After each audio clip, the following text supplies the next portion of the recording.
afternoon. You're listening to the new WCEG Network on WCEGTalkRadio.com. Click your Livestream tab or watch us live on your smart TV, YouTube, WCEG Network. I'm Celeste Giordano, your show host, with the Global Legacy and Wealth Building for the next hour. We're the worldwide community empowerment group where we speak life into the community. Like us on Facebook, follow us on Twitter, and on Instagram at WCEG_talk_radio and at WCEG Network. Last but not least, our disclaimer, the topics and opinions are those of the show host and guest and not WCEG Network. Thank you for your continued support. And we also have a lot of new platforms out there, so please feel free to download our free mobile apps. We're on the Apple. We're also subscribe to our YouTube channel at WCEG Network. So hello, ladies. How are you today? Hey, Celeste, doing good. Good. I am so excited to host both of you today on WCEG Talk Network. And we have Haley, and I know I'm going to mess this up, Haley. Haley Yeagley, did I say that right? You know, I said that a little quietly. And we also have Colonel Laurel Burkel. And both of these ladies are dear, dear friends of mine. And I am looking forward to this next hour on WCEG Talk Radio. One thing that was very exciting to me today was I've had several people said, Celeste, why don't you do a military show showcasing some women? And I've been asked that for a couple of years, and I am so honored and privileged that I have both of you on this show here today, because we have a great show that we are going to talk about some phenomenal things that both of you have done in your military careers as well as outside of the military. And so with that, what I'd like to do is I'd like to do the honor and privilege of talking about you personally with your bios.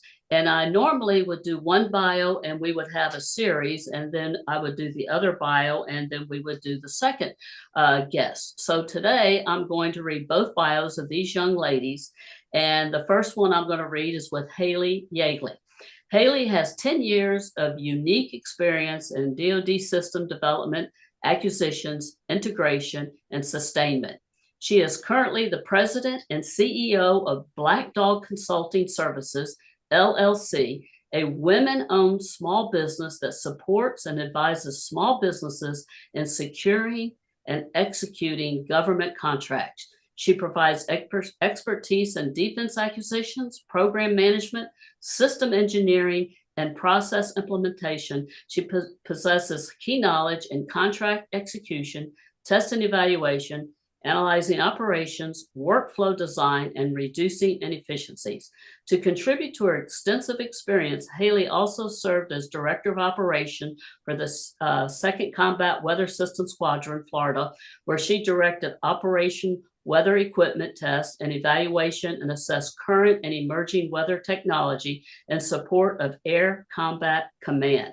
Additionally, she worked as a program integrator at the 645th Aeronautical Systems Squadron, Big Safari, Texas, where she managed the cost, schedule, and performance of government contract in support of U.S. Special Operations Command and oversaw the operations, modifications, sustainment, and ground flight tests for a small fleet of ISR aircraft. Further, Haley led a team responsible for analyzing and testing Air Force nuclear system capabilities. She provided technical oversight and direction on science and technology efforts in support of Air Force Global Strike Command requirements. Haley received her Master's of Science in Industrial Engineering from Purdue University, Bachelor of Science in Systems Engineering from the United States Air Force Academy, and her graduate certificate in Human Systems Integration from the Naval Postgraduate School. Additionally, she is an active member of the International Council on System Engineering and Society of Women Engineers. Haley, welcome to WCEG Talk Radio. It is a pleasure to have you with us today. It's an honor to have you with us today. Thank you so much for having me on the show. Absolutely. And I am just so excited to get this show started. But before I do this, most of the times people know that I interview one of our guests. And then after the interview, if I have two guests on the show, I interview the second one. But today I want to start off with reading both of these ladies' bios because they are just phenomenal young ladies, and they are young at heart. Haley's a lot younger than us, Buff, but we're still young at heart. And I would love to read about my dear friend as well, Colonel Laurel Buff Burkel, retired from the United States Air Force in December 2018 after over 27 years of service. She is distinguished graduate of the University of Michigan's Air Force Reserve Officer Training Program, holds a bachelor degree in biology from the University of Michigan, and a master's degree in human resource management from Chapman University. National Security Affairs, MS with distinction from U.S. Naval Postgraduate School,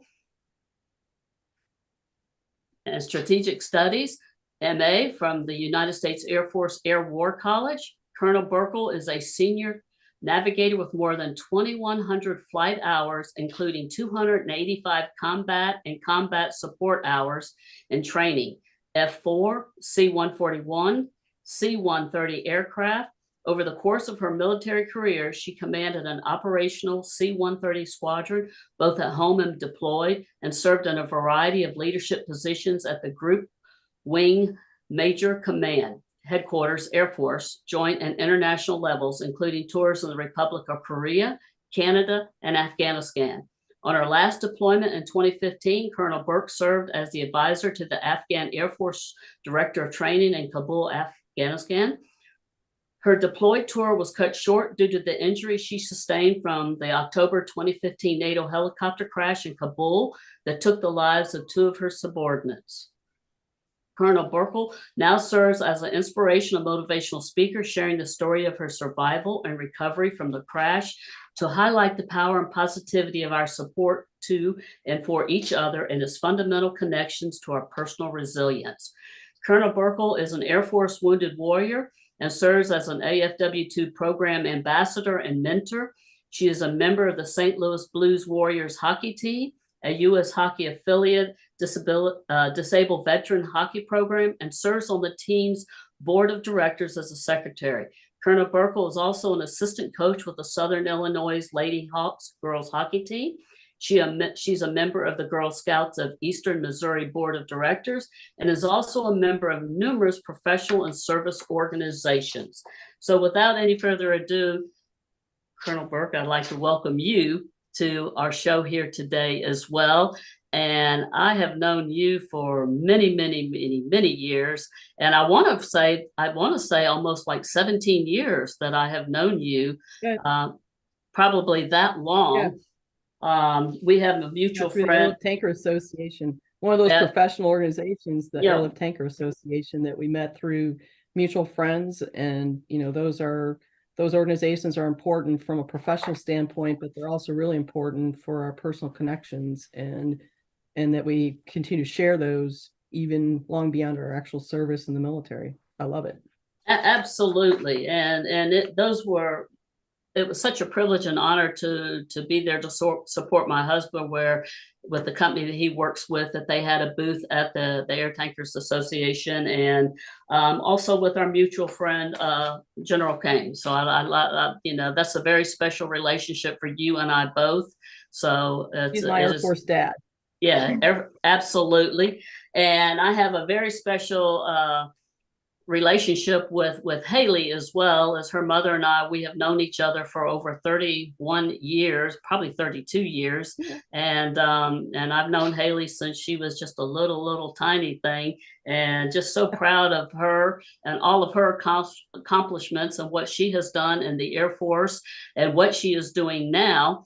And both of you are just phenomenal ladies. And I couldn't think of any other ladies that I would rather have in this signature show honoring veterans in the military like both of you. So thank you for being my guest today.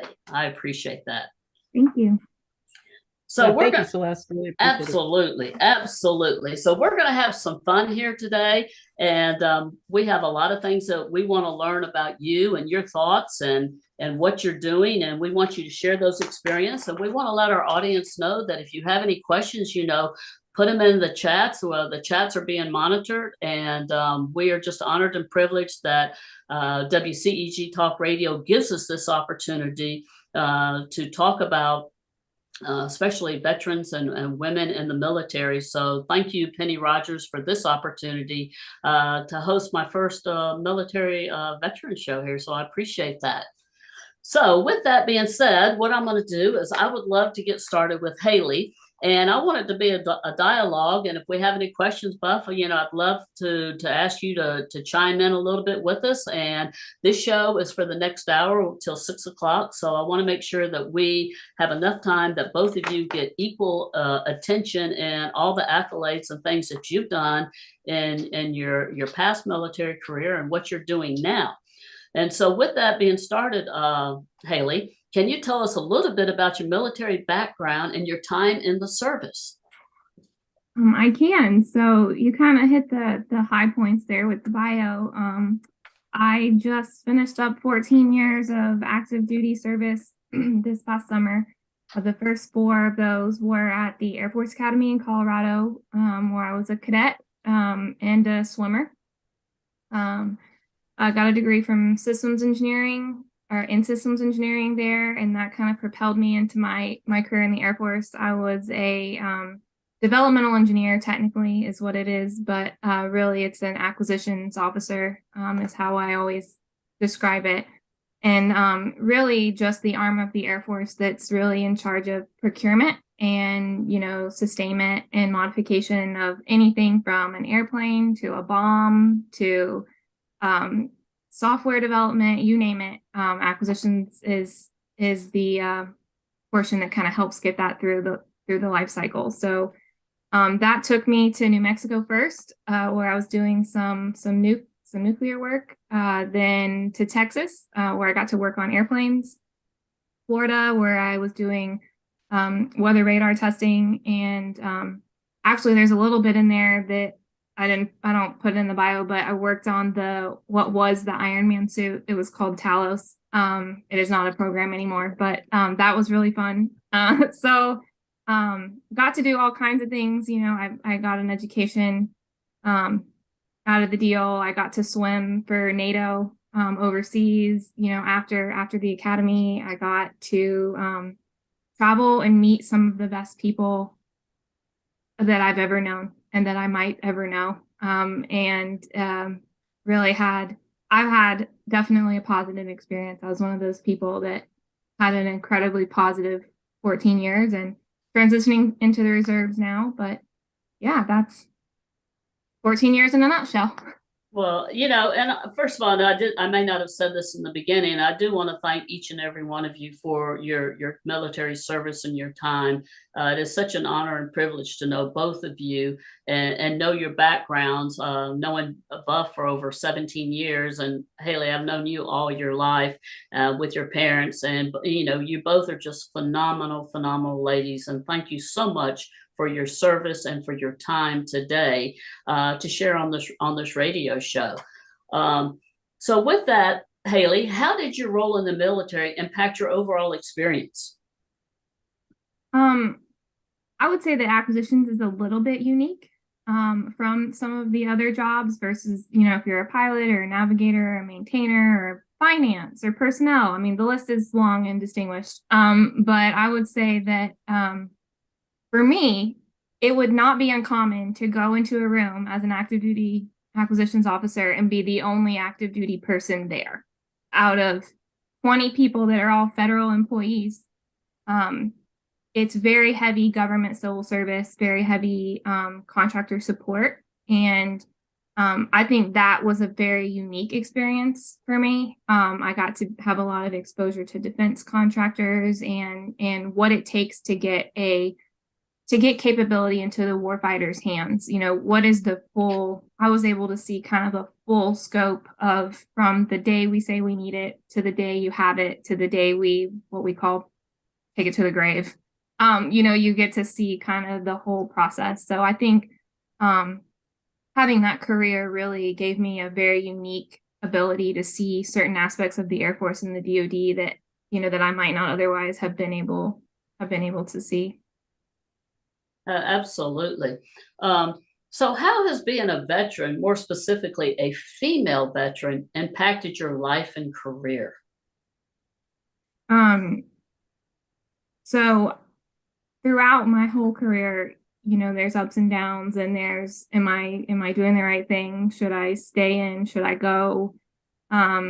You're separated from your family, you're separated from your friends. And you start to kind of go down this path where there's only a few people that are going to understand what you're even talking about, or what you're going through. And I would say specifically being a female veteran and the other female veteran kind of group, if you will, has really helped me get through, most of the challenges of my life over the last decade. No lie. Really, like, from, hey, I want to get out and start my own business. My female veteran friends literally were the ones that helped me. They sent me checklists. They're like, you need to do all these things, and this is how we're going to do it together, and we're going to, we're all going to get through. And it's been like that in like every aspect of my career and my life. And I wouldn't have had the opportunity, if I wasn't a female veteran, to meet these other women that value the same things that I value, have the same moral compass. And honestly, it's been an honor to get to know them. And sometimes I like pinch myself, like, wow, that decision you made when you were 18, like, you didn't know that it was going to be the best decision that you ever made. Absolutely. And, what I'd like to do, because I know the questions, that I have for Buff as well. If you don't mind, what I'd like to do is, Buff, I'd like to turn to you for a minute. And how has being a veteran, more specifically a female veteran, impacted your life and career? Well, I entered the University of Michigan with preferred admissions to the dental school. I was going to be an orthodontist. I thought that's what my career path was supposed to be, could be, should be, all of those things. And looking to do my degree in biology, and I met some folks doing the Air Force ROTC program, and it kind of really interested me. And so I kind of decided to research it and found out that I could actually do it. I had to stay an extra year at school. And so that was an interesting conversation to come home to my parents to say, you know what, I don't think I really want to go to dental school right now. I think I want to give this ROTC thing a try. I came home over Christmas of my sophomore year. And there's no military really in my family. So it was an interesting leap of faith. I stayed that extra year, so I took 5 years to graduate, which was fabulous because I took some really, really interesting classes. I had some time and space in my schedule to do that. Those are some really interesting classes. I took Arabic in January of 1991 as the Gulf War is getting ready to kick off. I took the history of music.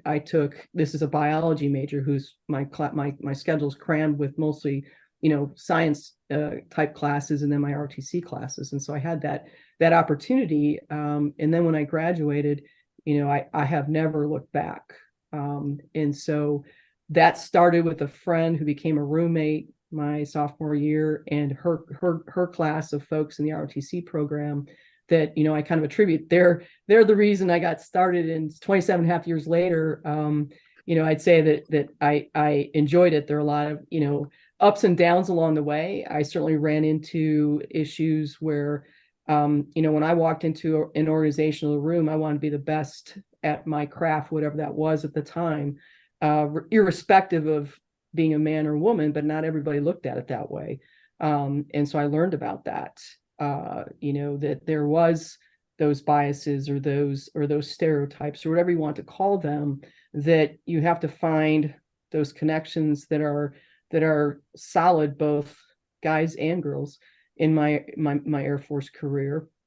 And that's, just part of what life is, and that there's going to be some of those ups and downs. And so 27 and a half years later, I think I did the right thing that was good for me to do. And now that I am retired and do the speaking engagements, I'm pretty grateful to have my connections. If it wasn't for the Women's Leadership Network of the Girl Scouts of Eastern Missouri, I wouldn't be a contributing author to a #1 international best-selling book. That was through a Women's Leadership Network. And, you can't just say, oh, I want to be connected and not do the work of maintaining and building those connections. And I think that's an important part. I really think that's an important part of it. And just learning that really from the very beginning of my career in ROTC and beyond, that, the Women's Network is a pretty important one to cultivate and to grow and to reach back to. I mean, Haley, I don't know if you know Major General Ali Trevino. I know she's in the contracting realm. I know her as Major Trevino. We were deployed to Oman way back in 2001, 2002. And to see her where she's at now as a contracting officer, a general, much less a 2-star general, that's pretty awesome. And so, she's been part of my network for over 20 years. And I'm proud of her, and seeing what she's doing is pretty amazing. So I'd say, that network is pretty important. And it's, you keep it and you have to cultivate it beyond your career. However, whatever your career is, whether it's a retirement career or you do a few years and you move on into something else, that veteran thing is kind of important. It implies a certain common experience of sorts. It's a starting point for connection. And I think that's really valuable. Absolutely. And thank you for those comments, Buff. I really appreciate that. And, we just came off of Veterans Day, and happy Veterans Day to both of you young ladies there. And, it's just such an honor and privilege to have both of you here today. And, I don't know that many military people with Haley, other than some of the friends that I've met with her family, from her time in the Air Force Academy and everything. But Buff, you and I have 17 years of a lot of mutual friends that we have met, and such as General Kane and Bricker and a few others. And, it is a wonderful opportunity to be a part and to serve in the military. And we thank both of you very, very much for your service in the military, as we just come off of Veterans Day, and everything that you have done to give to our country and for our freedom. So our heart loves your heart and everything that you've done for us. So thank you. So thank you. So Haley, let's come back and let's talk about can you tell us about a fulfilling moment you had as a veteran and how it has shaped your post-service life? I don't necessarily have one, but I have some experiences that kind of are a little bit reoccurring.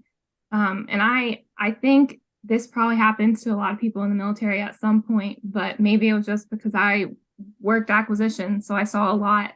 But every now and then, like on the news, or I'll read it online, and it'll be like, oh, they flight tested this thing, or oh, this airplane is overseas doing this thing. And I'll go, I got to work on a piece of that. I got to work on a whatever, that's on that weapon system. And that's like, it's a neat feeling to know that, like, at 25 years old, I'm sitting in a room, helping manage a $500 million contract, looking for an adultier adult, right? Like, oh, I can't possibly be the one here, right? And then, years later to look on TV and go, wow, I got to make a small difference, in how we're, fighting wars. And that's been pretty cool and pretty fulfilling. Absolutely. And, those are special times, like you say, that shape your post-service life. You have those memories, those cherished memories. And, I know there's a lot of things that you worked on that you can't share with us here today. And, but we just can't thank you enough for your service and the things that you have done for the military, for our country. So we thank you for that. What would you say to someone thinking of joining the military today? I would say that, whatever your reason for joining. People join for all kinds of reasons. You know, they're really patriotic. They want to learn a new skill. They hate where they live and they want to travel the world. You know, I would say that whatever their reason, just be prepared to learn more about you than you have ever even considered. Like your time, my time in the military, and I think whether people have a good experience or a bad experience, whether they're in for 3 years or they're in for 30, it is definitely it is a not just a career, it is a life. And that I would encourage anybody thinking to really, you know, if you even remotely think you want to do that, like maybe you should really consider trying, because it will more than likely enrich your life in a great way and introduce you to a lot of people and teach you who you are and maybe what you do and do not want to do, you know, with your life. And that's not something I thought about when I was 18. I thought about like pre-college. Like, and so like I just like, I think it's more to it than like an ad on TV. It's more to it than, oh, I'm just going to get to move around. Like, it's like a personal life thing, you know, and you're going to learn a lot about you and you're going to grow. And like, what an amazing opportunity for the government to give you that opportunity, but for you to be able to give back to the people of this country and this country at the same time. Absolutely. So Haley, I have known both of your parents, you know, all of your for 30 something years, and they're both phenomenal parents. They're very dear to mine and Mike's hearts right there. And when you decided to go into the military, how did that decision come about? Well, I think how did it come about? That's it. I thought you said, how did it go? And I'm like, well, no, how did it come about? It will probably be different. So I have a long history of military in my family. My one grandfather was in World War II in the Navy. My other grandfather was also in the Navy later. My uncle was in the Navy. So past that, you know, great grandfathers in the Army, etc. So my dad was actually a Navy brat. So growing up, all of his stories were about like living on the bases and, you know, being a kid in the military world. And so it kind of wasn't an unfamiliar, you know, thing to hear about. And I'd always been like really, really patriotic. And I don't really know exactly when it happened, sometime in high school. I was like, wait a minute, like I can go into the Air Force and like still do engineering and like still do all these things I want to do and like get to serve like my family served and I can do all these things. And I think it was my grandfather that said, yeah, have you ever heard of the academies? No. And so, you know, I started researching and then I did it. And I did not intend to stay in for 10 years. I was just going to do my 5 and be done. And it just sucked me in. Well, thank you so much for your service. And I know the family background that you come from, and you have a phenomenal family that loves you and adores you. And you've made them very, very proud, Haley. And our heart just loves your heart. Now, I know that you also have started a business. And what inspired you to start your own business? And what was the driving force behind your entrepreneurial journey? So again, also my family, and I do have a phenomenal family. Yes. Also quite a bit of entrepreneurship on that side. So again, not growing up, not an unusual thing to see. You know, my father worked for himself, my grandfather worked for himself. So like not an unusual thing to see. And as I was transitioning or thinking about transitioning out of the military, I thought, you know, I would really like to give this whole working for myself thing a go. You know, initially I'll have more freedom, but it's like freedom, right? Like it's different. You're just beholden to different things, I think, than, you know, a boss, because you are the boss, but you know, it's just a different path. So I started thinking about what I wanted to do, and I loved my job in the Air Force. Not why I got out. I loved what I did. And one of my biggest complaints was, you know, I feel like there's so many good ideas and so many small businesses that are putting out like altering technology, but they don't know how. You know, a guy has a great idea in his mom's basement And it's like, oh, you should approach the Air Force. Like, that's crazy, right? And then that's a daunting, overwhelming thought. And I thought, well, I mean, I can help. Like, I know how to help. I know how to do it. And I think I would enjoy it. And so this thing kind of snowballed, and talking to my other female veteran friends that have done similar things, they're like, you can do this. You can start this business, and you can help other small businesses, grow, and you can help the Department of Defense grow, even though you're not active duty. And I'm like, well, then let's give that a go. Absolutely, Haley. And, could you describe your business and the products or service you offer, as well as the name of your business, please? Yeah, so the name of my business is Black Dog Consulting Services, named after my husband and I's dog, who is a black lab. But we are offering basically, I'm a small business to other small business, so business to business, companies that are either currently doing work with the federal government and they want to grow, or maybe they want to optimize how they're doing it, or they are not currently doing business but want to do business with the federal government.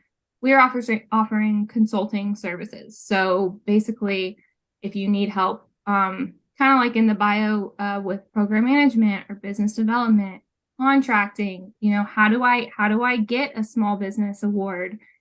Where do I go? Or we're already doing it. It's not going well. How do we grow? What customer base should we reach out to? Things like that.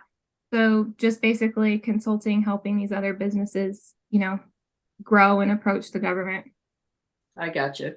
So how have you managed to differentiate your business in a competitive market? I think two things. Probably one,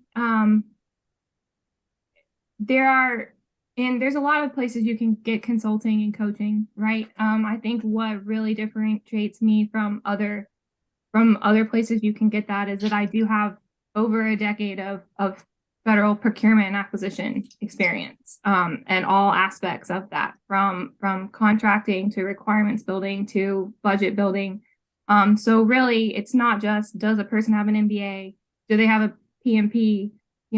Are they in a big firm where the bench is really deep, and so they can have a lot of reach back? I have the actual experience.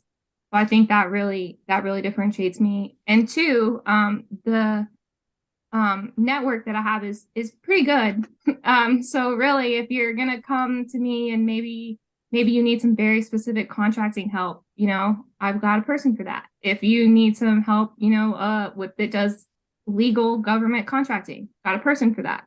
So I think that those two things, the experience and then the really reach and the teaming partners I have, makes Black Dog just a little bit different than other people. Very good. So how do you stay motivated and overcome obstacles as a small business owner? Like, really, honestly, there's a lot of like, Haley, tons of people do this. Like, you can figure it out. It's been it definitely, everything is like hard. Like, it seems harder at first because you don't know how. So you have to like stop and Google it. Okay, how do I set this thing up? So what small tasks, you're like, oh, this will be a small task. It takes, 2 hours. But really, honestly, I genuinely am having fun doing what I'm doing. So like when I get to a speed bump or a roadblock, I just think, okay, how can I get past this so I can get kind of back to doing what I'm really loving doing? And that's been pretty powerful, to be honest. Well, Haley, I do some business coaching, and I have a thing called the 4 F's. You're frank, you're fair, you're firm, and you're fun. And, the fun is the most important thing, because if you don't love what you do, if you're not smiling, you're not enjoying it, then it's work, and you dread it. So, we appreciate that and that outlook. So what does success for your business look like for you?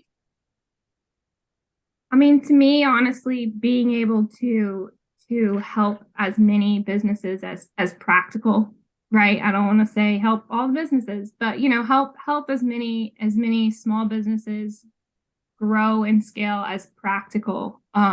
is really the idea. Even if I can just help, one at a time, that is one more business that, got better, and also one more capability added, just to the federal arsenal, if you will. And so if I can just help continue to grow that community that helped grow me, that to me is success.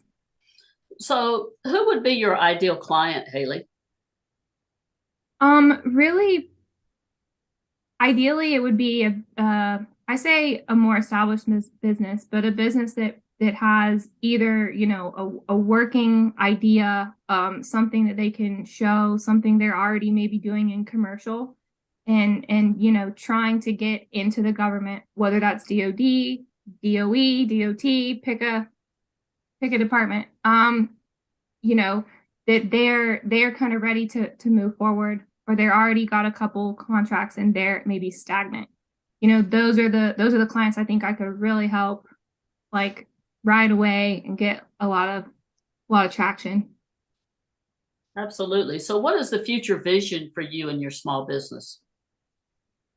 Just continue to grow, to be honest. It's every day is something new, and obviously small financial goals along the way, and just continue to grow and kind of hone in what we can do for the greater good, to be honest.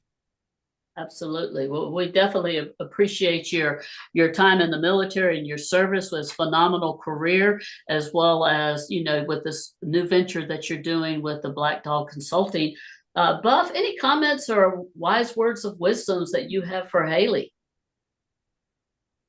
No, I mean, you're taking what you got from your career, and I can't say, I learned so much about myself from my time in ROTC and then throughout my career. And, you take those experiences and then you make this transition and you go, what do I want to do? What matches what, especially in my realm where it's a retirement of so many years in service, that sometimes I find that some of my peers don't venture out into what ignites their passion.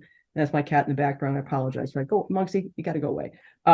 And you get people that they just go in as a defense contractor, or they take what they know, and are they really truly happy with that? They're earning a paycheck, but are they really happy? And Haley, you haven't done that at all. You are doing, I mean, just listening to you talk and seeing you can see the passion that you have. And that's Yes. That's really what it should be about, is you've served your country, which is an incredible thing. Now, as you transition, whether it's, in your case, you did a certain number of time, or the retirement, whoever knows what nowadays retirement, what is that really anymore, right? Right. And you get to do another adventure in life, and to figure out, what that is, and take that leap and take that risk and do that. It's really exciting to see the passion and the excitement of trying to do something that really interests. It takes some of, what you did in the Air Force, and you're doing something good with it. And that's always my challenge when I tell my story, is do something good with what I've shared. And so you're doing that. Literally, you're taking your experiences and you're doing something good with it that pays it forward with respect to not just the companies that you're working with, but you're matching them up to our defense establishment and helping make that better. So you're still doing what you kind of were doing in the Air Force, maybe not as directly, but so you're doing those things, and that's pretty awesome. I mean, it's uplifting to hear and see that. For old retired folks like me, it's pretty cool. Thank you. Absolutely. And Buff, one other question for Haley. From your perspective, and again, we thank both of you for your service. It's such an honor and privilege to know both of you. Any wise words of wisdoms that you have for my dear friend Haley? I'd just say, the network that you establish, continue to grow it, reach back, never be afraid to talk to that group, find people that you can confide in when you have stuff that you need to find out. Never settle for less than what you think is the best, and surround yourself with the people that'll do that, that will lift you up and keep you going in what you're doing. And you're right, when it's something that you're not sure about. I loved your answer. It's great. And just if you can impart that to other people, and if we all just kind of take a moment and say that to each other, it's like, oh yeah, none of us has this code of we've got it all figured out. And when we stop and we think about it that way, I think it makes us better, and we can get after our potential together better. And so, yeah, I mean, that would be just, you are looking at things, I think, from a great perspective, and you're not way out there, too far out of it. And I love that. I think that, it's awesome to see that. And I think the success that you had so far is going to continue, and you're going to make a big difference in our defense department with the matchups and linkages, and you're going to make those companies better, and you're going to grow in the process. You're going to get even better at the things that you're doing because you have the passion to work at getting better at it. And that's awesome. Buff, I'm sorry, Haley. I want to introduce Haley to Bricker. And I think Bricker and her, it would be a great contact for her. So just remind me of that, Haley, and I'll make sure that between Buff and I, we make that personal introduction to you. Haley, thank you so much for your service and your time. You're still here with us on the show here, but I want to turn some focus to my friend Buff right now.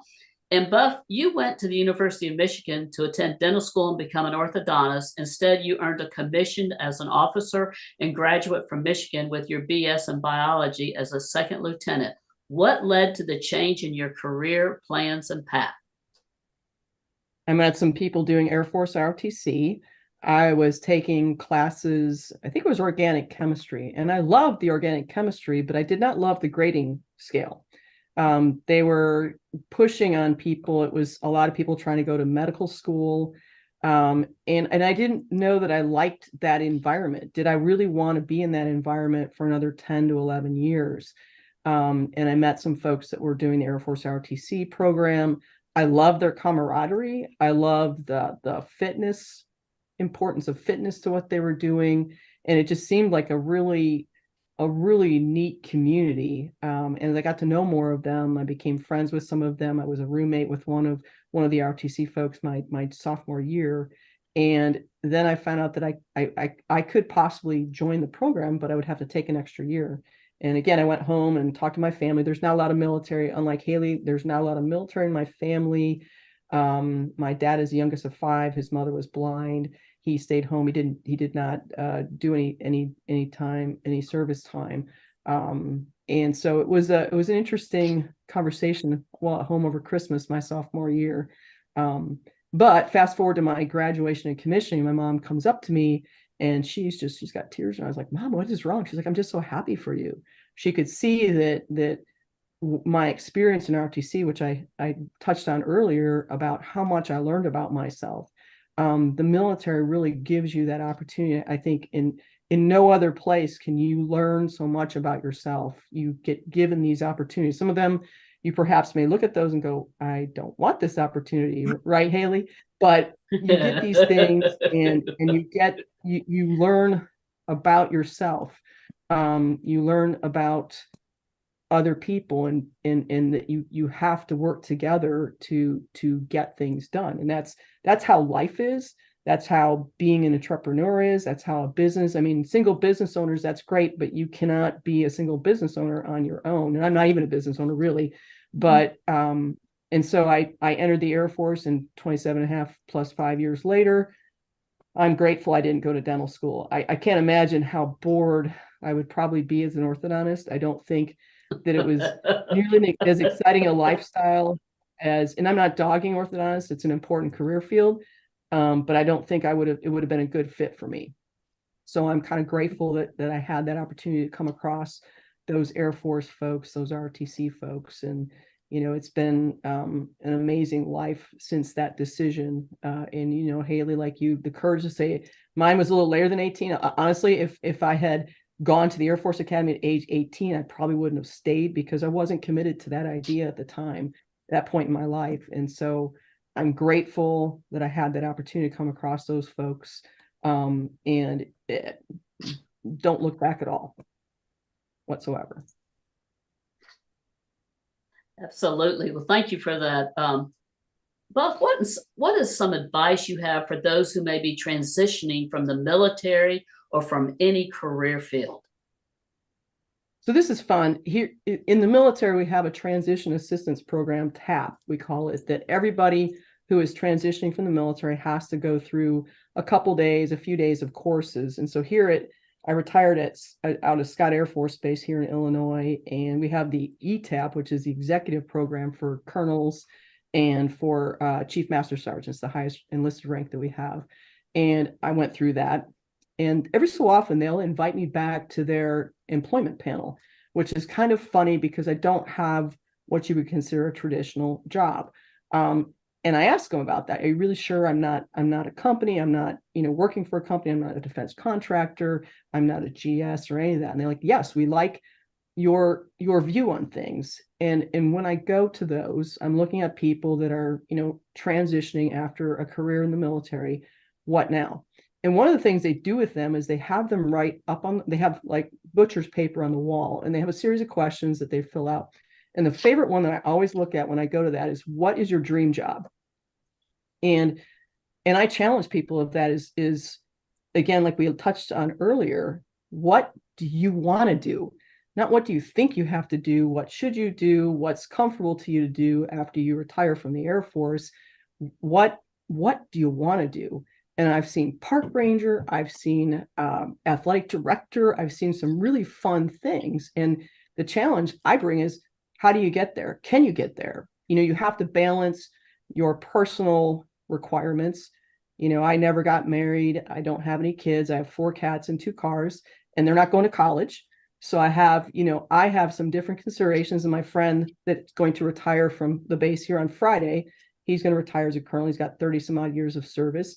And he's in a different situation than I am. He's got 3 boys in school. One's at the Naval Academy, and one is graduated college. One is, I think, his freshman year in college right now. And so how he looks at what his obligations are different. You got to figure out what those are. And then, what is your passion? Do you even know what that is after your time in service? Do you know what your passion is? Do you know? Can you take some time when you do that transition? Can you take some time to honor that service? That's a significant part of your life. Do you have the ability to take some time to acknowledge that and kind of take a moment and go, what do I want to do? What can I do? What are the possibilities? If I want to be an athletic director, how do I get there? Can I do that? Can I meet my financial obligations and do that? If I want to do, my friend who's retiring, he loves the intellectual challenge of the stuff he's doing here in the staff at the Air Force Base. So he's going to transition into, I don't know if it's a GS or a contract, but that's his thing he likes to do. He knows that. There are other people who have done that, who just kind of cling to, that's just the next thing, and so I try to challenge people to, what do you want to do? What is your passion? You have earned in service to your country, however long that is, the opportunity to take a moment and go, gosh, what do I love to do? Is that something that I can make a living doing, or enough of a living doing that you touched on earlier, Celeste, about being excited about what you're doing? Yes. Can I earn enough to do that and take care of the things that I need to take care of? And so that's kind of what I'm kind of a counter. I mean, I don't have a resume. I just do speaking engagements to share the story of my recovery from the helicopter crash that I survived. And that for me is enough. I have a retirement.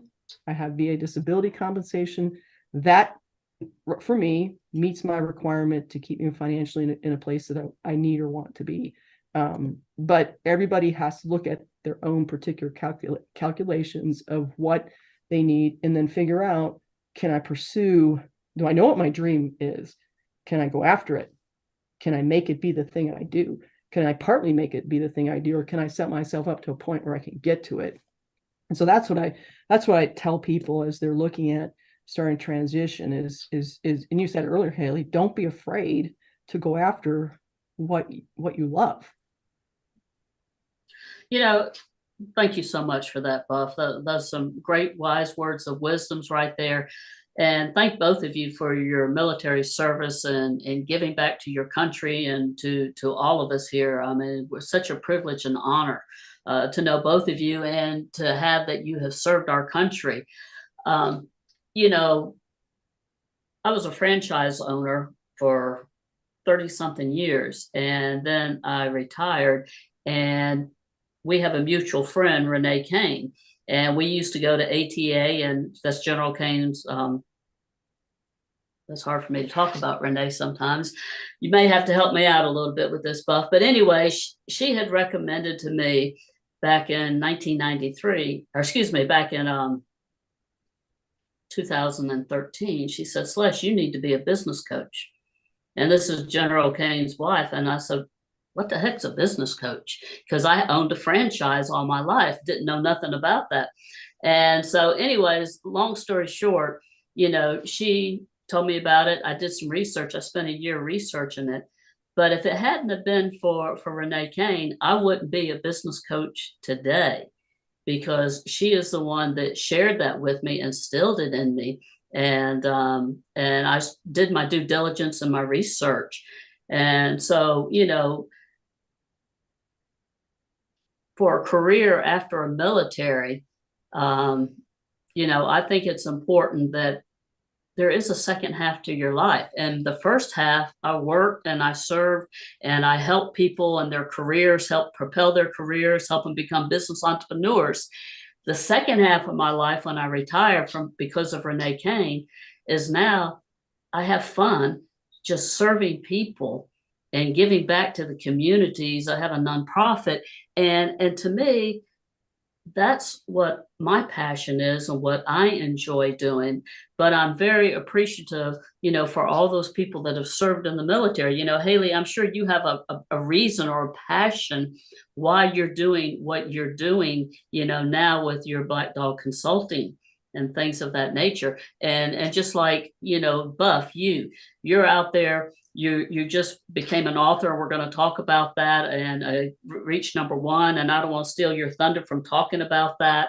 You've served on many, many boards and given back. I mean, that's the fun part of the second half of our life, is it not? I mean, that's where we really get to enjoy the fruits of our labor and get to give back through our experiences. And with that, I would like to lead up to my next question, Buff, is you survived a NATO helicopter crash in Kabul in October of 2015. Can you share a bit of that story? Yes. So I deployed in 2015 as an air advisor to the Afghan Air Force, and we had a project my team and I was working on, and we needed to make a trip from one part of Kabul to the other. And it's not a safe place to drive vehicles. So helicopter transport was pretty common for folks within the NATO realm. And we got on board a British helicopter, which was really exciting because I'd never been on a British helicopter. Myself and 3 of my folks, 2 other passengers, 3 crew members, so a total of 9 folks on board the helicopter. And there at the NATO compound, we were going from Kabul International Airport, which is where my folks lived. I lived over at our forward operating base, which you had to go through the Afghan Air Force area to get to where I lived and where we worked, but my staff lived at more of the NATO area by the airport. There, 5-minute flight. And as you come into NATO, it's a soccer field, 10,000 plus landings a year. Back then, anybody from a 4-star to any of us, if we were traveling to NATO, we'd be landing on that soccer field. And we were 2 helicopters coming in, and as we came in, there were people on the soccer field, and we couldn't land. And so most of the rest of the story, I'm going to tell you, I have absolutely zero recollection of. I've got the British report of the incident, the crash, and also I've met people who are part of my story. Meet someone who saved your life is pretty amazing, and meet the person whose life you've saved later after what happens. And so we came in to try to land, and came back around, and our helicopter struck the tether of a surveillance balloon that's above the camp, kind of looking for bad guys around the perimeter. And the way that damaged the helicopter, it wasn't flyable. So we crashed back into the NATO compound, going over 4,000 feet per minute. The way that we crashed to the right-hand side, everybody on the right-hand side was killed, all 5 people. The pilot, the crew member in the back, three passengers, two of whom were my folks that worked with and for me. And then the four of us on the left-hand side survived in various stages of disrepair. In my case, I broke my neck. I have the same injury that Christopher Reeve had with a much different outcome. And so folks came running towards that wrecked helicopter there in the NATO compound, got us out. I was helicoptered back to where we took off from, although I have no recollection of that. I came back into the story there at the little medical facility at Kabul International Airport, was airlifted to Bagram Air Base, spent the night there, and then my good friends at the Tanker Lift Control Center here at Scott Air Force Base coordinated for a air evacuation C-17 that grabbed me and brought me up to Ramstein to Landstuhl. I spent 3.5 months there. I wore a halo due to my injury, so I'm a colonel, a retired colonel who admits to having screws loose in my head. We all know that colonels do, but I'm one who admits to that. And so that particular care, and then I had some issues with a disc that had gotten basically crushed between the vertebrae. So I spent 3 months recovering there at Landstuhl, and then went back to Canada for a few months where I had deployed from out of my exchange tour up there, came here to Scott. And so the story of that recovery and how I got through that, how I continue to recover, because that's a main point I drive home when I share my story to audiences, is we don't get over stuff. Society wants us to pack it up and be done. We don't. We carry those things, and how we carry those things, the good and the bad, really relies on our connections. I will tell you that Renee Kane was one of my guardian angels that day. My mom and Renee, who's not with us anymore. That's why it's kind of hard to talk about her. We love her, and she's still a part of our lives, but she's not here physically, but she's still very much a part of our lives. I gained 2 new guardian angels that day, and my 2 folks that were killed in the crash. And between the 4 of those guardian angels, I keep them pretty busy between playing hockey, traveling to tell my story, and try to just give people the opportunity to think about how powerful connections are. Even though I don't actually remember that story, but I can tell it to you between the report and the people who are a part of the story. And that's pretty powerful to be connected to some of those people who are a part of that story. And so it's pretty crazy.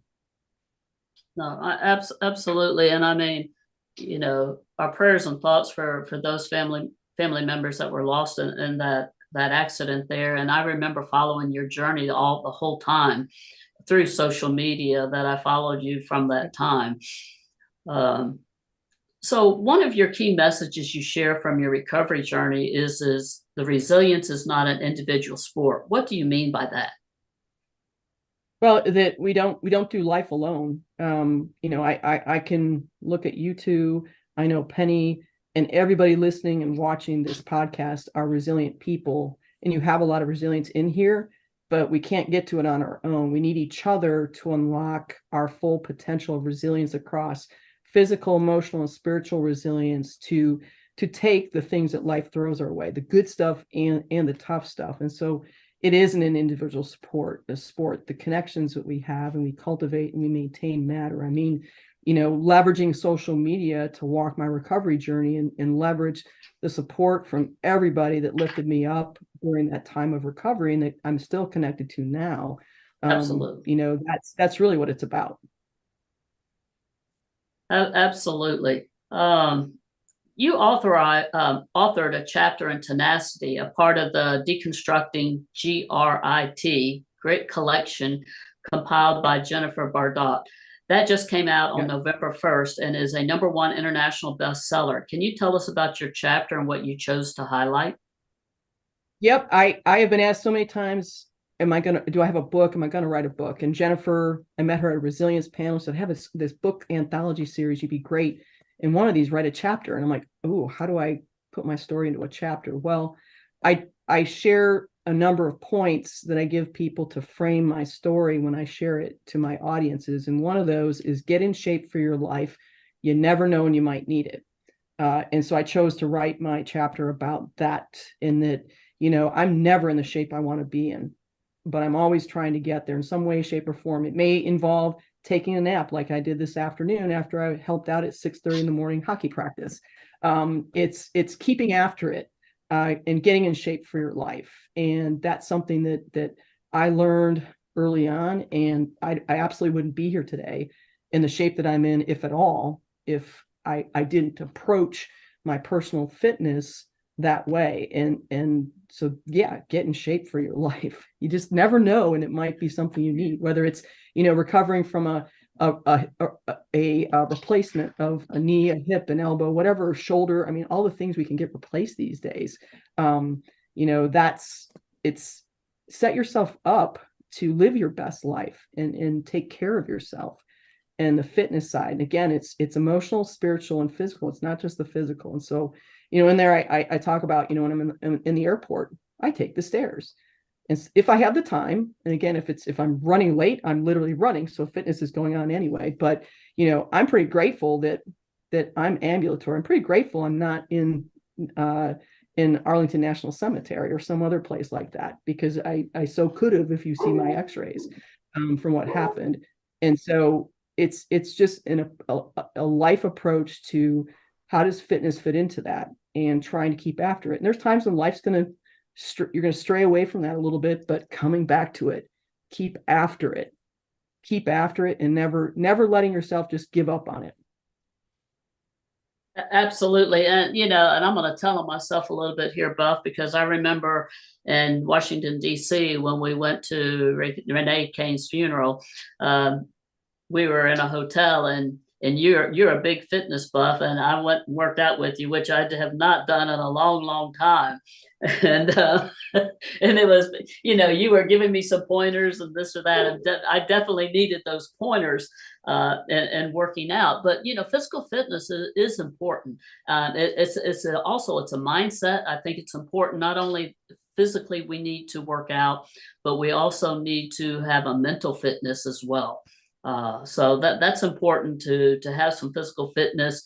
You've always been, as long as I've known you, you've been a physical fitness person that takes very good care of yourself. You speak it, you live it, and it's important. And so that's very important right there. We just celebrated Veterans Day this past Saturday, November 11th. What are your thoughts and perspective on the importance and takeaways from Veterans Day?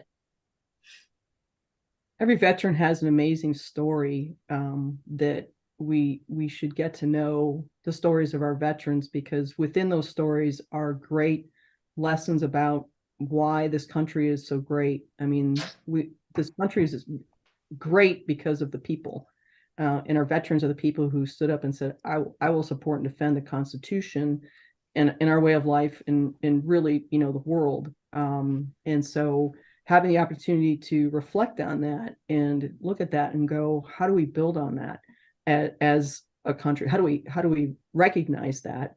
I've spoken, I think 4 times the last week related to veterans, my engagements related to veterans, and whether it's a middle school, my cousin's Marine Corps League, Marine Corps birthday ball, the Missouri Society of CPAs, Women's Conference, and we reflected on that. And I said, every veteran has a story.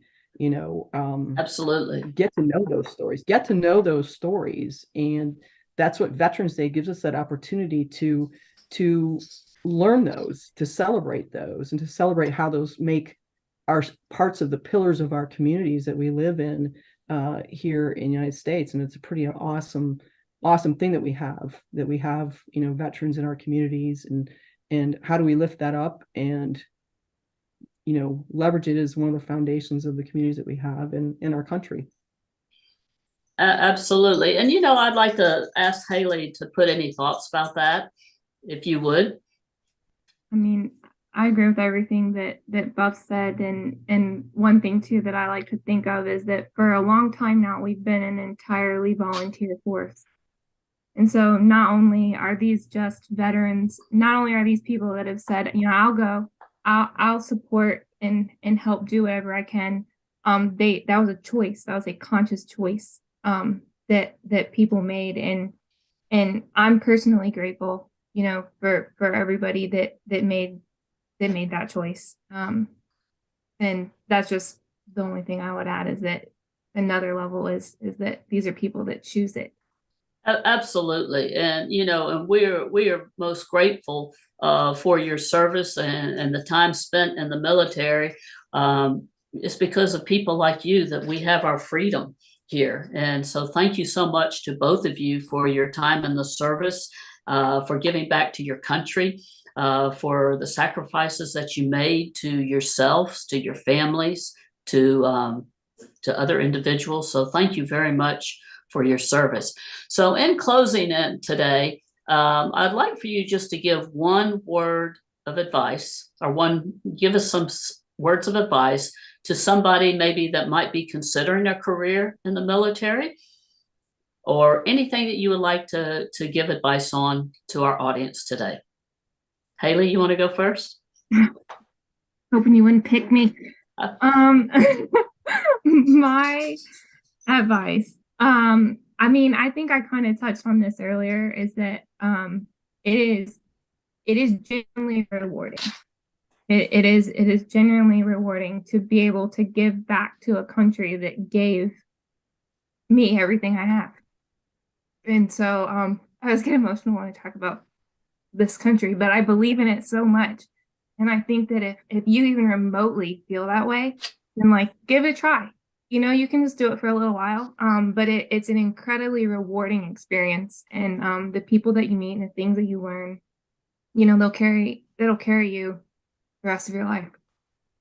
I mean, absolutely, Haley. I can feel your passion. I can see your passion when you talk, and your voice inflection, and I can tell how passionate you are about your service and the service that you gave to your country, to your family, the sacrifices that you've made, and we just thank you so much for your dedication and your honor. And I know that you're going to do phenomenal things with your Black Dog Consulting. So congratulations on that. We're very proud of you for that.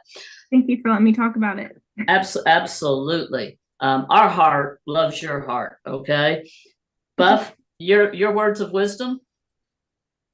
Sure. As Haley said, I mean, I think, to stop and think about the fact that our military is an all volunteer force. And so the people that are there want to be there, and they want to support and defend our Constitution. My time up in Canada, at the time, they took their oath of service to the Queen. Now it would be the King, which I guess is sort of an ideal. But when I did my promotion ceremony to Colonel up there, they were absolutely fascinated by the fact that I take my oath of service to an ideal, and the noblest of ideals of what our Constitution is. And I get emotional about it too, to think about what does that Constitution say? And that's what we support and defend. And the adventures you get to experience doing that, the personal growth that we've touched on, is amazing. Is military service for everybody? No. I can't say you really know. I mean, did I really know when I said, oh, I don't think I want to go to dental school? I think I'd want to, Haley at 18, we took a leap. And, if it, as she said, if it interests you, we need good people. We need good people that want to give it a try. We need good people that want to stay for a little bit of time. We need people that stay for a longer bit of time. We need people that want to serve as officers. We need people that want to serve as enlisted civilians, all the different things that contribute to the defense of this nation, our ideals, our way of life, that, we get to enjoy being on this podcast together because of people that have laid that groundwork. Haley and I did a little bit of that work, but there's a lot of people. We look at the people who had no choice in their service back in World War II, Vietnam, the Korean War, really respect that. And I would say that nowadays there's the respect is the same. It just comes from perhaps a little bit different focus that someone is actually deciding to do that. There's no one, everybody's situation is different, but it's a decision that is made. And, as near as you can do the pros and cons of life and choices, there are people that it's a great fit. There's some that they do it and it's not the best fit, but they're still going to come out of that experience a better person, having learned things about themselves. And I think you talk to people, you make the best informed decision that you can make, is to not be afraid to reach out and talk to people You know, I have people that ask me, and I'll share my insights, but I'm old now. And so I match them up with someone that's more aligned with what they're interested in, and maybe a little bit more contemporary, if you will, not to say old. And so that's what I would say is I respect someone considering that, and I would support helping them make the best informed decision that they can make to serve, or decide maybe that isn't the right thing for me. But I think, you know, anybody that does, they have my utmost respect. Absolutely. You know, what would you, Buff, I'm going to ask you this question for our audience, for someone listening here today. If they were considering joining the military, what would be your one best advice for them today? You need to figure out which branch. They need to figure out okay, so join the military is a very broad statement. You need to kind of narrow that down to what is it that speaks to you about serving. And that then kind of will help you look at which branch is the best fit for me. And then what is the best fit for me. You know, when I was in ROTC, I didn't have enough vision to be a pilot. Nowadays, my vision, I would be a pilot candidate, because the demographics of our pilot force is different. But right before we graduated, there was a shuffle, and out of the 7 of us, I think, that had cadet flying slots, I was the only one that kept mine. And they cut the rest of them, and they gave everybody the opportunity. If you want to not stay and not serve, you can graduate and be done. We won't do a service obligation on you. Everyone stayed. Ultimately, most had an opportunity to fly. But as we were going through that process, for me, it was, I want to serve, I want to lead, and flying is something that would be great, but it isn't the thing, the make or break. But there are people out there that's, I mean, there were some of my classmates, that was their dream, was to fly in the Air Force. And to have that taken away 3 months before graduation, you know, is kind of jarring. Nowadays, we're in a different demographic situation, that we're looking for folks that want to fly, and we are willing to work with, you know, hey, are you correctable with 2020? Okay, then you can be a pilot candidate. Whereas 1,000 years ago, that was a little different. So I would say you got to kind of figure out, you know, sort through, talk to people. What is it I want to do more than I want to be in the military? What does that mean?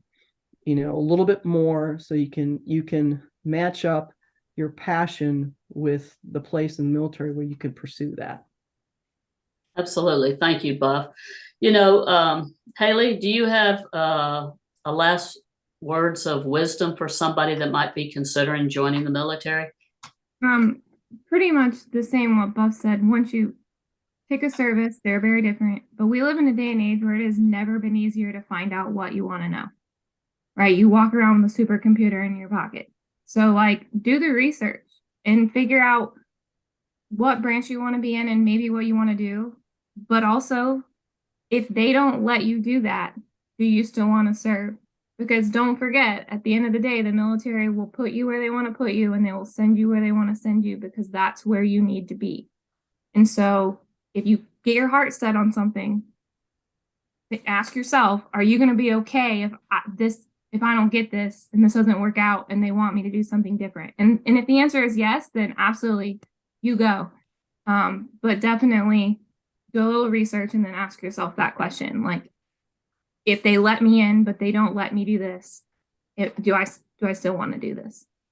Absolutely. You know, this has really been a great show, ladies. It's been very inspiring. It's been educational. It's been very heartfelt.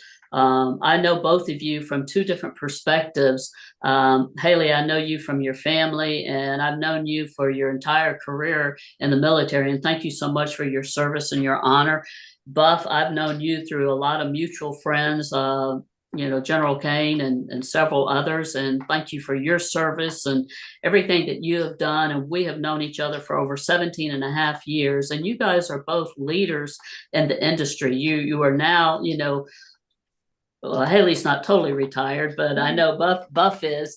but we just, what you're giving back and doing and how important it is to give back to the community. And I have enjoyed following both of your careers over the years and watching you and how you've grown and you have learned and you have shared so much with your military comrades. So thank you so much for serving our country.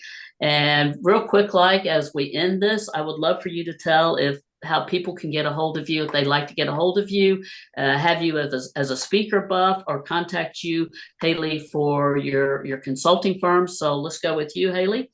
How can people get a hold of you?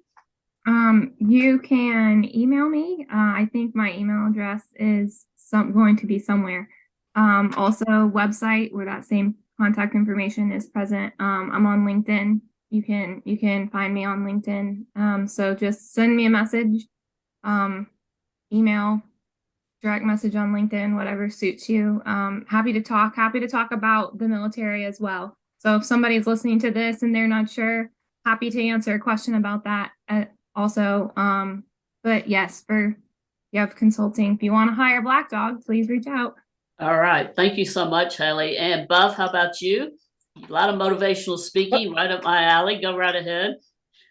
Yep. So I'm Buff Burkel on LinkedIn. I'm Buff Burkel on Facebook. I'm Buff Burkel on Instagram. I think I have a Twitter account, but I don't pay much or X. I don't pay much attention to that.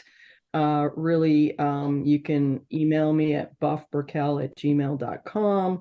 And those are the ways you can reach out to me, and happy to connect with folks. And, the same as, I typically share my story, and I've done that with kids in schools all the way up to the commander of the U.S. Air Forces in Europe command group over in Europe. I've spoken in Korea to our forces there.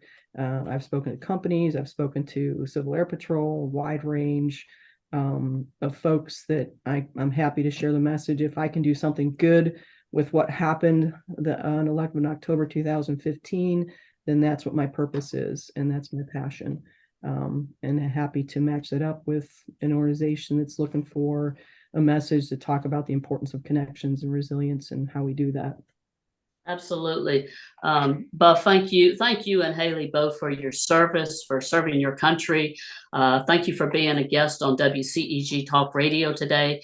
Thank you, Penny Rogers with WCEG, giving us a few extra minutes today. We are very grateful. And thank you to the audience. Please reach out to these two amazing women. And I wish each and every one of you a wonderful and blessed Thanksgiving, and look forward to speaking with you again. Thank you. Thanks so much for having me. Absolutely. Thanks, Celeste. Thank you, Haley. Nice to meet you.